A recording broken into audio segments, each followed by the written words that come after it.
сын зарезал мать. Просто взял, зарезал, вытер об нее нож, а потом прикинулся дурачком и начал вызывать милицию, якобы это кто-то другой сделал. Фамилия молчит, все молчат, соседи молчат, никто ничего не видел, как будто не знали, что за урод живет рядом с ними. В этом же ушедшем году, недавно, внук зарезал свою бабушку. И опять все молчат, никто ничего не знал, фамилия ничего не видела, родственники не понимали, что происходит. Вот такая у нас двойная мораль. Мы потребуем, конечно, с чиновников объяснений, будет проведено соответствующее разбирательство.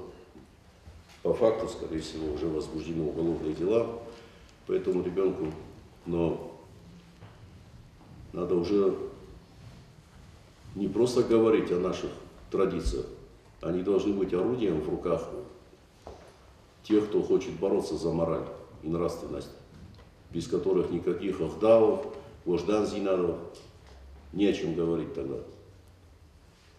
Просто не о чем.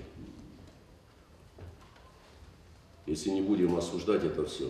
Сегодня учитель боится сделать замечание ребенку, потому что не исключено, что родители подадут в суд. Сегодня сосед по подъезду не может шлепнуть, дать подзатыльник соседскому ребенку из страха, что его затаскают по судам. Это что такое? У нас же такого никогда не было. Было наоборот. Я больше, все мы здесь сидящие мальчики, мы больше боялись, что нас сосед ударит по заслугам. Что сосед увидит, что я что-то не то делаю, и сам меня накажет, а еще за ухо притащит к отцу, и тогда мне вообще конец. Поэтому давайте обратим внимание на это. И я буду просить и Шторнахаш, и Султан Навыкович, ну, пора открытым текстом говорить, что мы имитируем, что мы делаем вид, что мы за какие-то, на наших глазах, я же говорю, вот год прошел, я вам дам статистику, она ужасная. Один факт такой, и в былые годы бы уже бы вся фамилия извинялась перед всей Осетией за своего представителя. Дамадо Каршишмы Фашхужен Бааргов, это да бабушкой.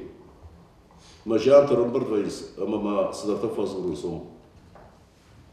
И здесь тоже, что фамилия не видела, в каких условиях, в чьих руках ребенок растет. Ребенок принадлежит не только родителям, он принадлежит фамилии. Махмата Шихаган Макажа, но он-то родные тоже близкие молчат, когда что-то видят. Поэтому пора этот рычаг включать.